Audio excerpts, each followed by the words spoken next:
ونصلي على رسوله الكريم أما بعد فأعوذ بالله من الشيطان الرجيم بسم الله الرحمن الرحيم لقد كان لكم في رسول الله أسوة حسنة وقال تعالى قل إن كنتم تحبون الله فاتبعوني يحببكم الله صدق الله العلي العظيم وصدق رسوله النبي الكريم۔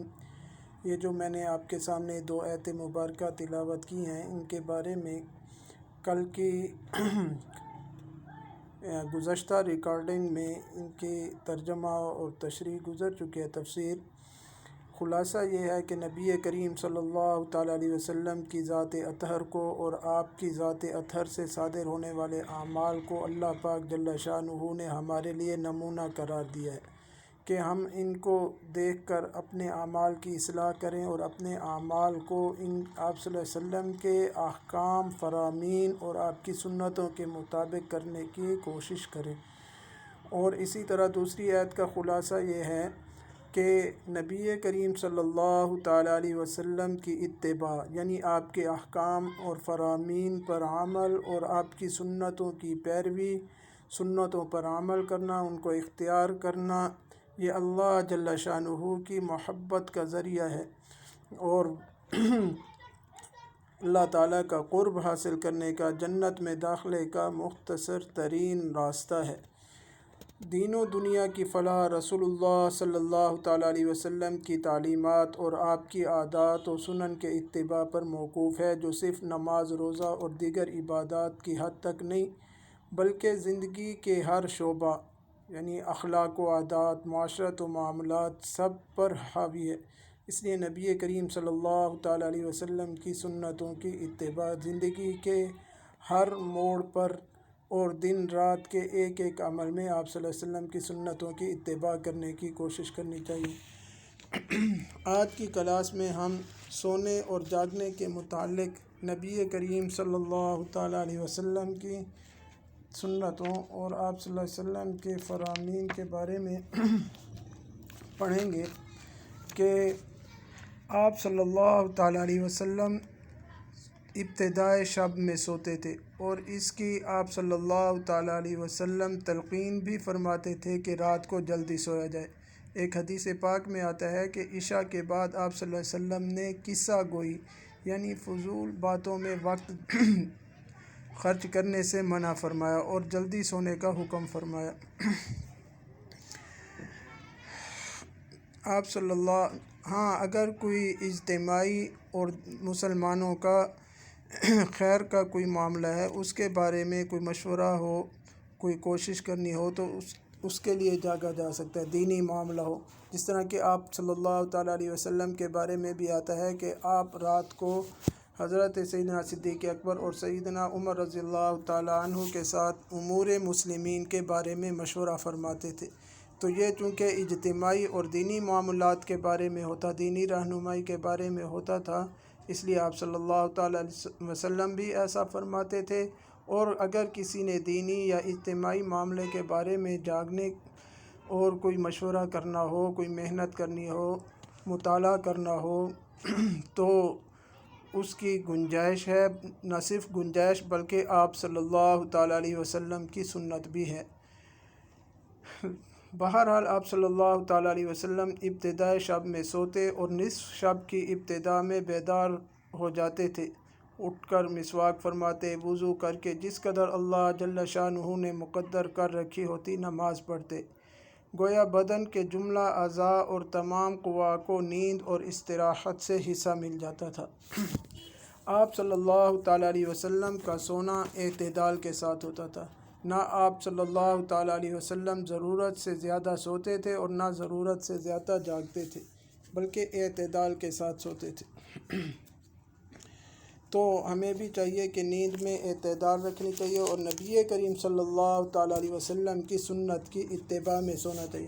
اسی طرح نبی کریم صلی اللہ تعالیٰ علیہ وسلم دوپہر کے وقت بھی آرام فرماتے تھے، تو اتباع سنت کی نیت سے دوپہر کے وقت جس آدمی کو موقع ہو، وقت ملے، وہ تھوڑی دیر ضرور آرام کرے۔ سونا ضروری نہیں ہے، تھوڑی دیر اتباع سنت کی نیت سے اور بدن کو راحت پہنچانے کی نیت سے آرام کے لیے لیٹ جانا بھی کافی ہے۔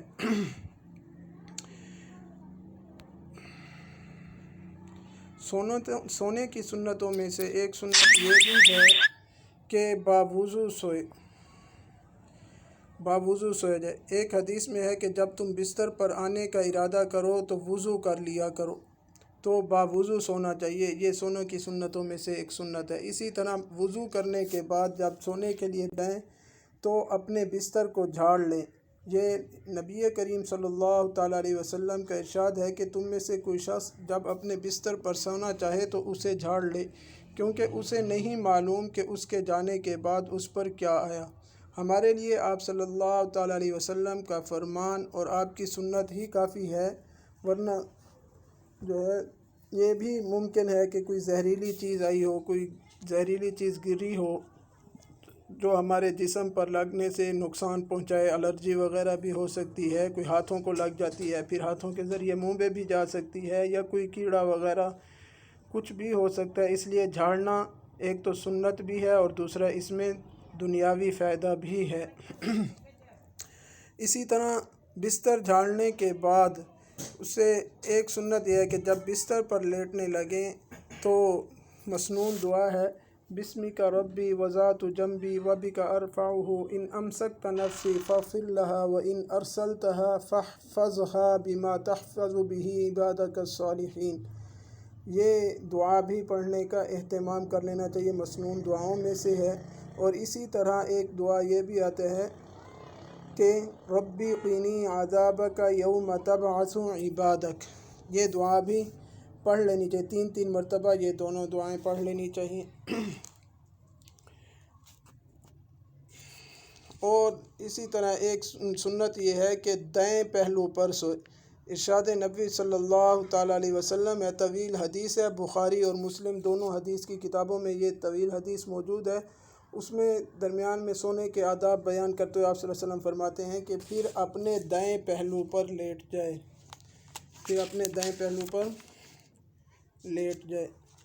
تو اس کا آگے تفصیل آ رہی ہے کہ دایاں ہاتھ دائیں رخسار، دائیں پہلو پر لیٹ کر دایاں ہاتھ دائیں رخسار کے نیچے رکھ لیں، اور باقی احادیث میں آتا ہے کہ بایاں ہاتھ بائیں ران پر رکھ لیا جائے، بائیں ٹانگ پر، وہ اوپر ہوگی، دائیں جانب ہماری نیچے ہوگی۔ جب ہم دائیں پہلو پر سوئیں گے تو دائیں جانب نیچے ہوگی، تو دایاں ہاتھ نیچے کی طرف دائیں رخسار کے نیچے رکھیں، بائیں جانب ہماری اوپر ہوگی، بایاں ہاتھ بائیں ٹانگ کے اوپر رکھ لیں۔ رسول اللہ صلی اللہ تعالیٰ علیہ وسلم جب سوتے تو اپنا دایاں ہاتھ اپنے رخسار کے نیچے رکھ لیتے تھے۔ سونے کے 2 آداب ہیں، ان میں سے ایک ادب یہ ہے کہ سب کو معاف کر کے سونا۔ کنز العمال حدیث کی ایک کتاب ہے، مشہور کتاب ہے، اس کی ایک حدیث کا مفہوم ہے کہ حضور اقدس صلی اللہ تعالیٰ علیہ وسلم نے ایک صحابی کے جنتی ہونے کی بشارت دی۔ جب ان صحابی سے دریافت کیا گیا کہ آپ کون سا خاص عمل کرتے ہیں تو انہوں نے فرمایا، میں سونے سے پہلے سب کو معاف کر دیتا ہوں۔ ہمیں بھی اپنے دل کو کینہ، بغض، حسد اور دشمنی سے پاک رکھنا چاہیے، اور سوتے ہوئے تو بالکل پاک کر کے سوئیں، کیونکہ سونا جو ہے نیند کی حالت نیم موت ہے، آدھی موت ہے، کہ ہماری روح بھی جو ہے اللہ جل شانہ کے پاس حاضر ہوتی ہے۔ یہ جیسے ابھی میں نے پہلے آپ کو ایک مسنون دعا بتائی کہ بسمک ربی وضعت جنبی وبک ارفعہ، میں نے اپنا جسم آپ کے نام کے ساتھ ہی، آپ کے ذکر پر ہی اپنے بستر پر رکھا، اور آپ کے نام کے ساتھ ہی اس کو اٹھاؤں گا، یعنی سوتے ہوئے بھی میں اللہ کا ذکر کر رہا ہوں اور اٹھتے ہوئے بھی انشاءاللہ اللہ کا ذکر کروں گا۔ آگے جو حدیث ہے، آگے جو الفاظ ہیں اس میں یہ ہے کہ میری روح آپ کے پاس جائے گی اگر اس کو آپ اپنے پاس روکنے کا، مستقل روکنے کا ارادہ فرمائیں، یعنی میرے وفات دینے کا۔ ان امسکت نفسی، اگر آپ میری روح کو اپنے پاس روک لیں، مستقل روک لیں، یعنی حاضر تو ہوتی ہے اللہ پاک کی بارگاہ میں، اس کا تعلق رہتا ہے، زندگی باقی رہتی ہے لیکن روح اللہ کی بارگاہ میں حاضر ہوتی ہے۔ اگر آپ اس کو اپنے پاس روک لیں تو فاغفر لہا، آپ اس کو بخش دیجئے گا، یعنی میری معافی مجھے معاف فرما دیجیے گا۔ وَإِنْ أَرْسَلْتَ، اور اگر واپس مجھے میری روح میرے جسم میں لوٹا دیں، یعنی مجھے بیدار کر دیں، تو فَاحْفَظْهَا بِمَا تَحْفَظُ بِهِ عِبَادَكَ الصَّالِحِينَ، تو میری روح کی دشمنوں سے دشمن کی شرارتوں سے، یعنی شیطان مردود سے اور اس کے وساوس سے، گناہوں سے اس کی حفاظت کیجیے گا۔ بِمَا تَحْفَظُ بِهِ عِبَادَكَ الصَّالِحِينَ، جیسا کہ آپ نیک بندوں کی حفاظت فرماتے ہیں، روحوں کی حفاظت فرماتے ہیں۔ تو اس سے معلوم ہوتا ہے کہ حدیث ہماری روح جاتی ہے اللہ پاک کی بارگاہ میں، تو ایسے حالت میں ہماری روح اللہ پاک کی بارگاہ میں پیش ہو کہ اس میں کسی کا کینہ، بغض، حسد، دشمنی وغیرہ نہیں ہونی چاہیے۔ تو سونے کا ادب ایک یہ ہے کہ سب کو معاف کر کے سونا چاہیے۔ دوسرا ادب یہ ہے کہ اپنا محاسبہ کر کے سونا چاہیے۔ سوتے ہوئے یہ سوچنا چاہیے کہ ہمارا آج کا دن کیسا گزرا، کون سے اچھے کام کیے، نیک کام کیے، اللہ جل شانہ کی فرما برداری احکام پر کہ نبی کریم صلی اللہ تعالیٰ علیہ وسلم کے فرامین اور احکام پر اور آپ صلی اللہ تعالیٰ علیہ وسلم کی سنتوں پر عمل کیا۔ جو اچھے کام ذہن میں آئیں ان پر اللہ جل شانہ کا شکر ادا کرنا چاہیے۔ شکر ادا کرنے سے اللہ پاک توفیق میں، نیک کاموں کی توفیق میں، اطاعت میں، فرما برداری میں اضافہ فرما دیتے ہیں۔ قرآن پاک کی آیت ہے لَإِن شَكَرْتُمْ لَأَزِيدَنَّكُمْ، اگر تم نعمتوں پر میری شکرداری کرو گے، شکر ادا کرو گے، قدردانی کرو گے، لَأَزِيدَنَّكُمْ، میں اپنی نعمتوں کو بڑھاؤں گا۔ تو شکر کریں گے انشاءاللہ اللہ پاک مزید نیک اعمال کی توفیق دیں گے۔ اور اگر محاسبے کے وقت برے کام جو یاد آتے ہیں ان پر توبہ اور استغفار کریں اور آئندہ وہ کام نہ کرنے کا پختہ عزم کریں۔ اسی طرح یہ سوچ کر سوئیں کہ جن لوگوں کے حقوق میرے ذمے ہیں اور جن لوگوں کے حقوق میرے ذمے ہیں ان میں سب سے زیادہ حق جو ہے وہ والدین کا ہے، تو ان کے بارے میں، سب کے بارے میں سوچیں کہ جن کے حقوق ہمارے ذمے ہیں ان کے کہاں تک، کس درجے تک حقوق ادا کیے اور کس درجے تک ان سے کوتاہی ہوئی۔ جو ادا کیے ہیں ان پر بھی شکر ادا کریں، اور اگر کوتاہی ہوئی ہے تو توبہ بھی کریں اور ان کی تلافی کی کوشش بھی کریں۔ اگر والدین وفات پا چکے ہیں تو ان کو ایصال ثواب کیا یا نہیں یہ بھی سوچنا چاہیے۔ کیا ہے تو شکر ادا کریں، نہیں کیا تو اب سوتے ہوئے کر کے سونا چاہیے، تاکہ آج کا دن ہمارا اپنے والدین کے حق کی ادائیگی سے خالی نہ ہو۔ تو سوتے وقت ادا کر دیں گے تو آج کے دن ان کا حق کچھ نہ کچھ ادا ہو جائے گا۔ اسی طرح رات کی جو مسنون دعائیں ہیں جو رات میں پڑھی جاتی ہیں ان کے پڑھنے کا بھی اہتمام کریں۔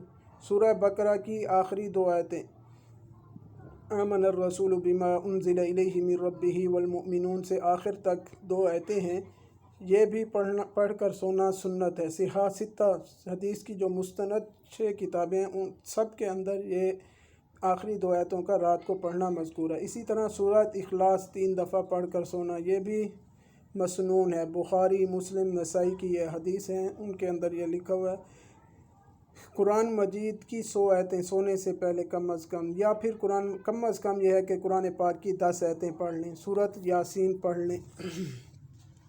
اسی طرح بستر پر جب لیٹ جاتے ہیں، لیٹے ہوئے 33 بار سبحان اللہ، 33 بار الحمدللہ اور 34 بار اللہ اکبر اور 1 بار کلمہ شریف پڑھ کر سوئیں۔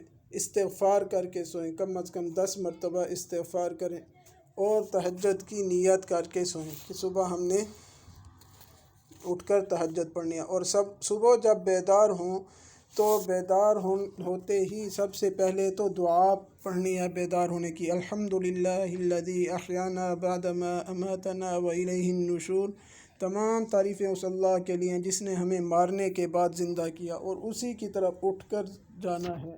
یہ بخاری شریف کی حدیث ہے۔ اس دعا سے اور حدیث سے بھی یہ بات معلوم ہوئی کہ ہماری جو نیند ہے وہ موت کی طرح ہے، آدھی موت ہے۔ اللہ اکبر۔ پھر دعا پڑھنے کے بعد چہرے پر سے نیند کے آثار کو ہاتھ سے مٹانا، یعنی اپنے چہرے کو ہاتھ سے، آنکھوں کو، چہرے کو تھوڑا سا مسل لینا۔ ایک حدیث میں ہے کہ رسول اللہ صلی اللہ تعالیٰ علیہ وسلم نیند سے بیدار ہو کر اٹھے اور نیند کے آثار کو ختم کرنے کے لیے چہرے پر ہاتھ پھیرنے لگے۔ امام نووی اور حافظ ابن حجر رحمہ اللہ نے اس حدیث کے پیش نظر نیند سے بیدار ہونے کے بعد چہرے پر ہاتھ پھیرنے کو مستحب قرار دیا ہے۔ اس کے بعد آپ نے سب سے پہلا کام جو کرنا ہے وہ دونوں ہاتھوں کو 3 مرتبہ دھونا ہے۔ باقی ہر کام کرنے سے پہلے دونوں ہاتھوں کو 3 مرتبہ دھونا ہے۔ ارشاد نبوی صلی اللہ تعالیٰ علیہ وسلم ہے، تم میں سے کوئی شخص جب نیند سے بیدار ہو تو اس وقت تک اپنا ہاتھ برتن میں نہ ڈبوئے جب تک اسے 3 مرتبہ دھو نہ لے۔ تو 3 مرتبہ اپنے دونوں ہاتھوں کو دھو لینا ہے۔ اس کے بعد مسواک کرنا ہے، دانت صاف کرنا ہے، وضو کرنا ہے، ٹھیک ہے۔ ایک حدیث میں ہے کہ رسول اللہ صلی اللہ تعالیٰ علیہ وسلم جب رات کی نیند سے بیدار ہوتے تو مسواک کے ساتھ منہ کرتے۔ نیند کی حالت میں تھوک وغیرہ منہ میں جمع رہتی ہے، بدبو سی علیشیں پیدا ہو جاتی ہے۔ ہم نے اس چیز کو نہیں دیکھنا، اصل ہم نے اتباع سنت کی نیت سے یہ کام کرنا ہے۔ اتباع سنت کی نیت سے مسواک کریں گے انشاءاللہ۔ یہ مسواک بھی عبادت ہے اور ہمارے لیے اجر و ثواب کے حصول کا ذریعہ ہے۔ بخاری مسلم شریف کی حدیث ہے۔ مسواک کریں، ناک صاف کریں، ناک جھاڑنا، کیونکہ نبی کریم صلی اللہ تعالیٰ علیہ وسلم کا ارشاد ہے، تم میں سے کوئی شخص جب نیند سے بیدار ہو تو وہ 3 مرتبہ ناک کو جھاڑے، کیونکہ شیطان اس کے نتنوں میں رات گزارتا ہے۔ تو یہ سو کر اٹھنے کے بعد ناک صاف کرنا یہ بھی مسنون ہے۔ اسی طرح اگر فرصت ہو تو نماز کے بعد نماز پڑھیں، نماز کی تیاری کریں، اور جب فجر کی نماز کے لیے جائیں تو نماز کے بعد سورج ایک بانس بلند ہونے تک، جس کا یہاں پر 10 منٹ لکھے ہیں اور بعض علماء نے 15 اور 20 تک کا بھی قول کیا ہے، احتیاطاً 15 منٹ تک انتظار کریں۔ خدا اس دوران اللہ جل شانہ کا ذکر کرتے رہیں، قرآن کی تلاوت کرتے رہیں۔ صبح شام کے جو مسنون اذکار ہیں، انشاءاللہ کبھی مسنون دعاؤں کا اذکار کا کورس ہوگا، اس میں وہ بھی عرض کر دوں گا۔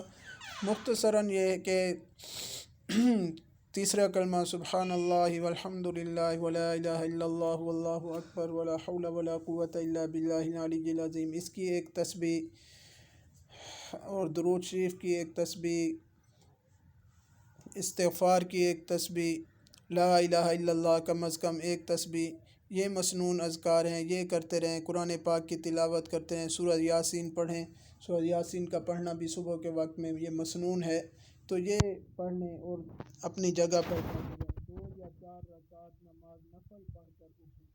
ہاں، اس دوران اگر قرآن پاک نہیں ہے اس کو اٹھانے کے لیے اٹھے تو اس میں آپ اٹھنے والے نہیں ہوں گے، تو اگر یہ کر کے اٹھیں گے فرض نماز پڑھنے کے بعد اپنی جگہ پر بیٹھے رہیں تو انشاءاللہ تعالیٰ ایک حج اور ایک عمرے کا ثواب ملے گا۔